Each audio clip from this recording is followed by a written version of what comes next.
लेकिन आप बने रहिए हमारे साथ, क्योंकि ब्रेक के बाद आचार्य जी बताएंगे आज का महा उपाय, जिसमें जानेंगे आत्मविश्वास में कमी को दूर करने के उपाय।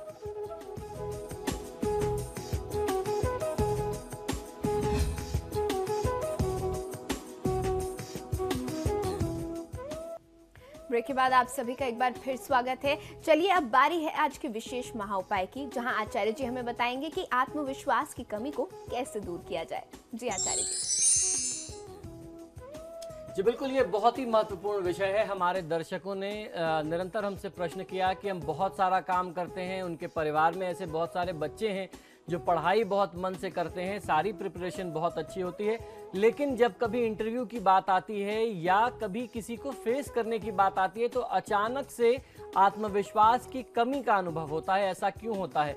तो आज मैं आपको जो उपाय बताने जा रहा हूं, पहले तो हम लोग उसकी समस्या पर बात करेंगे कि उसकी समस्या का मूल कारण क्या है, उसकी मूल वजह क्या होती है और उसका निदान किस प्रकार से करना चाहिए। बहुत अच्छे से इस विषय को समझने की आवश्यकता है और अगर आपने इन उपायों को कर लिया तो इन समस्याओं को आप चुटकियों में दूर कर सकते हैं। आप आत्मविश्वास से परिपूर्ण रह सकते हैं। ध्यान ये रखना होगा कि आपका आत्मविश्वास जो है वह शुभ मायनों में बना रहे। अति आत्मविश्वास भी कई बार घातक हो जाता है।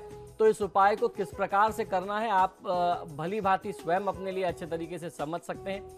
कई बार किसी व्यक्ति के अंदर आत्मविश्वास की कमी ज्योतिषीय दृष्टिकोण से कई सारे कारण पाए जाते हैं। मूलतः आत्मविश्वास की कमी के लिए मंगल, चंद्रमा, सूर्य, बृहस्पति यानी गुरु ग्रह बृहस्पति, गुरु और बुध, ये कुछ प्रमुख ग्रह हैं जिनके कारण से ये समस्याएं होती हैं। यही इसके लिए प्रमुख जिम्मेदार ग्रह हैं।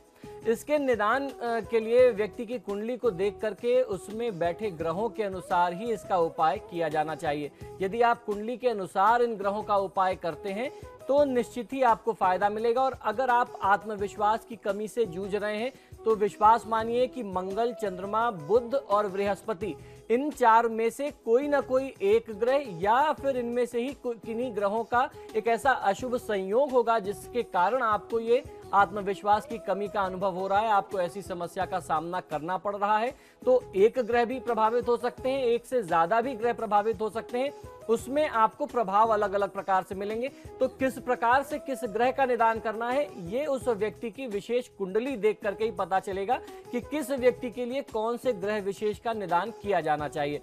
तो सबसे पहले बात, यदि किसी व्यक्ति के साथ कोर्ट केस आदि हो तो आपको जाते समय, कोर्ट केस के लिए आपको जाना है और आपको डर लग रहा है कि आज पता नहीं क्या होने वाला है, तो ऐसे में भगवान श्री हनुमान और महादेव जी की पूजा आराधना करके आप जाएं तो निश्चित ही आपको सफलता प्राप्त होती है। ये कुछ ऐसे उपाय हैं जिन उपायों को करके आपकी सफलता का प्रतिशत बढ़ सकता है, लेकिन वास्तविक आपको सफलता मिलनी है या सफलता प्राप्त होनी है, ये पूर्णतः आपकी कुंडली पर आधारित है। ये कुछ प्रमुख से लक्षण हैं जिन उपायों को करके आप अपने जीवन में सफलता के स्तर को और बढ़ा सकते हैं, आत्मविश्वास को पुनः प्राप्त कर सकते हैं। आपका जो खोया आत्मविश्वास था वह वापस आ जाएगा। बिल्कुल आचार्य जी, और अगर आप में आत्मविश्वास है तो आधा काम तो आपका वैसे भी हो जाता है।